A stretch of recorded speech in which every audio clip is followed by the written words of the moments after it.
بسم اللہ الرحمن الرحیم۔ السلام علیکم۔ حاتم طئی کی بیٹی جب قید ہو کر بارگاہ رسالت صلی اللہ علیہ وآلہ وسلم میں آئی تو اس کا دوپٹہ تھوڑا سا سر سے کھسکا ہوا تھا، سر کے چند بال یا ایک بال نظر آ رہا تھا۔ آپ صلی اللہ علیہ وسلم نے حضرت عمر رضی اللہ تعالیٰ عنہ کو فرمایا، عمر بیٹی کے سر پر دوپٹہ دو۔ حضرت عمر فاروق رضی اللہ تعالیٰ عنہ نے کہا، یا رسول اللہ صلی اللہ علیہ وسلم کافر کی بیٹی ہے۔ آپ صلی اللہ علیہ وسلم نے روک کر فرمایا، عمر بیٹی بیٹی ہوتی ہے، چاہے کافر کی ہو یا مسلمان کی۔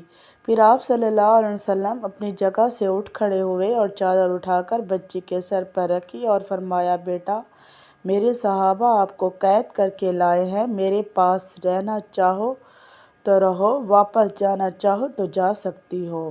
وہ لڑکی کہتی ہے، میں واپس جانا چاہتی ہوں۔ آپ صلی اللہ علیہ وآلہ وسلم پر میرے ماں باپ بھی قربان۔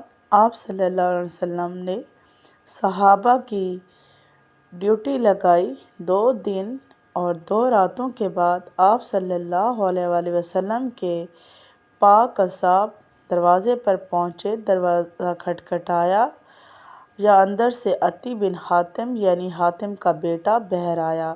جب بہن کو غیر محرم صحابہ کے ساتھ دیکھا تو غصے میں آ گیا۔ پہلا سوال بہن سے پوچھا کہ مسلمانوں کا نبی کیسا ہے؟ بھاگ کر آگے ہوئی، بھائی کے منہ پر ہاتھ رکھ کر کہتی ہے، بھائی غلط لفظ سے نہ نکالنا، میرا باپ بھی میری عزت کی حفاظت نہیں کر سکتا تھا جو محمد عربی صلی اللہ علیہ وآلہ وسلم نے کی۔ اس نے پوچھا، ان صحابہ کا کردار کیسا ہے؟ کہنے لگی، نماز کا وقت ہوتا تھا کہ نماز پڑھتے تھے، میں نے ان کا چہرہ نہیں دیکھا، انہوں نے میرا نہیں دیکھا۔ بھائی کا غصہ ٹھنڈا ہو گیا، کہنے لگا، اگر مسلمانوں کا نبی اتنا اچھا ہے تو مسلمان کیوں نہیں ہوئے؟ لڑکی کہنے لگی کہ دل چاہتا تھا مسلمان ہو جاؤں، پھر سوچا کہیں بھائی جہنمی ہو کر نہ مر جائے، تمہیں لینے آئی ہوں۔ اور دونوں بہن بھائی نبی کریم صلی اللہ علیہ وآلہ وسلم کے قدموں کو چوم کر جنت کی بہاریں لوٹ لیں۔ حضرت ابوبکر صدیق رضی اللہ تعالیٰ عنہ پہلے شخص ہیں جنہوں نے رسول کریم صلی اللہ علیہ وآلہ وسلم سے آپ کی نبوت پر دلیل طلب کیے ہیں۔ اس کی وجہ یہ ہے کہ حضرت ابوبکر صدیق رضی اللہ تعالیٰ عنہ تجارت کے سلسلے میں یمن میں تھے اور آپ کی عدم موجودگی میں حضرت نبی کریم صلی اللہ علیہ وآلہ وسلم کو نبی بنایا گیا، اور حضرت ابوبکر صدیق رضی اللہ تعالیٰ عنہ اپنے ساتھیوں کے ساتھ راستے میں ایک مقام پر ٹھہرے جہاں یمن کا ایک راہب تھا۔ راہب نے ان سے پوچھا، کیا تم میں کوئی خطیب ہے؟ انہوں نے کہا، ہاں، اور انہوں نے حضرت ابوبکر صدیق رضی اللہ تعالیٰ عنہ کی طرف اشارہ کیا۔ اس نے آپ کو اکیلے ہی اپنے پاس بلایا اور آپ سے کہنے لگا، تو کہاں سے آیا ہے؟ آپ نے کہا، مکہ سے۔ اس نے کہا، وہاں کوئی مدعی نبوت ظاہر ہوا ہے؟ آپ نے کہا، نہیں۔ راہب نے کہا، مکہ سے میرے پاس ایک تصویر آئی ہے، میں وہ آپ کو دکھاتا ہوں، اگر آپ نے اس سے ملتے جلتے کسی شخص کو پہچانا تو مجھے بتانا۔ سو اس نے آپ کے سامنے وہ تصویر پیش کی تو آپ نے کہا، یہ ایک شخص کی تصویر ہے جو محمد بن عبد المطلب کے نام سے مشہور ہے۔ کہا، یہ وہی نبی ہے جس کی دعوت دی گئی ہے اور وہ خاتم الانبیاء ہے، یہ اپنے دشمنوں پر فتح پائے گا، اس کا دین دیگر ادیان پر غالب آئے گا۔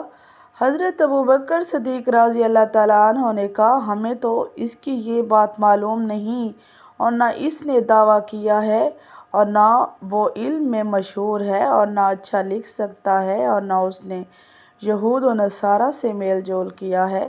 راہب نے کہا، یہ بعینہ وہی نبی ہے۔ اور بعض کا قول ہے کہ راہب نے حضرت ابوبکر صدیق رضی اللہ تعالیٰ عنہ سے کہا کہ آپ اس کے بعد اس کے دین کے ماننے والوں پر خلیفہ ہوں گے، پس حضرت ابو بکر صدیق رضی اللہ تعالیٰ عنہ راہب کے ہاں سے واپس آ گئے اور راہب نے جو کچھ آپ سے کہا آپ نے اپنے ساتھیوں میں سے کسی کو نہ بتایا۔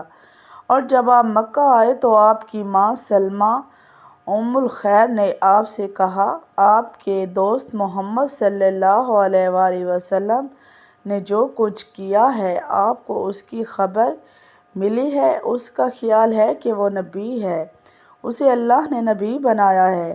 آپ نے اپنی ماں سے کہا وہ کہاں ہے؟ اس نے کہا وہ تیرا میں ہے۔ حضرت ابو بکر صدیق رضی اللہ تعالیٰ عنہ جلدی سے پہاڑی کی طرف گئے اور آپ نے حضور صلی اللہ علیہ وآلہ وسلم کو ایک غار میں دیکھا اور سلام کیا اور کہنے لگے کہ مجھے خبر ملی ہے کہ آپ نے نبوت اور رسالت کا دعویٰ کیا ہے۔ آپ صلی اللہ علیہ وآلہ وسلم نے حضرت ابو بکر صدیق رضی اللہ تعالیٰ عنہ سے کہا میں مدعی نہیں بلکہ اللہ تعالیٰ نے مجھے نبی بنایا ہے۔ حضرت ابو بکر صدیق رضی اللہ تعالیٰ عنہ نے آپ صلی اللہ علیہ وآلہ وسلم سے پوچھا کہ آپ کے صدق کی دلیل کیا ہے؟ آپ صلی اللہ علیہ وآلہ وسلم نے پوچھا کہ تو نے میرا کوئی جھوٹ دیکھا ہے؟ آپ نے کہا قسم بخدا نہیں، مگر یہ بات دلیل کے بغیر قبول نہیں کی جائے گی۔ نبی کریم صلی اللہ علیہ وآلہ وسلم نے فرمایا اس کی دلیل وہ بات ہے جو راہب نے آپ سے کہی ہے۔ حضرت ابو بکر صدیق رضی اللہ تعالیٰ عنہ نے کہا میں گواہی دیتا ہوں اللہ کے سوا کوئی معبود نہیں اور آپ صلی اللہ علیہ وآلہ وسلم اللہ کے رسول ہیں، اور میں اس بات میں آپ کا پہلا پیروکار ہوں۔ تو ناظرین کیسی لگی آپ کو ویڈیو اچھی لگی ہے تو میرے چینل کو سبسکرائب اور ویڈیو کو لائک اینڈ شیئر کر دیں۔ Thank you so much.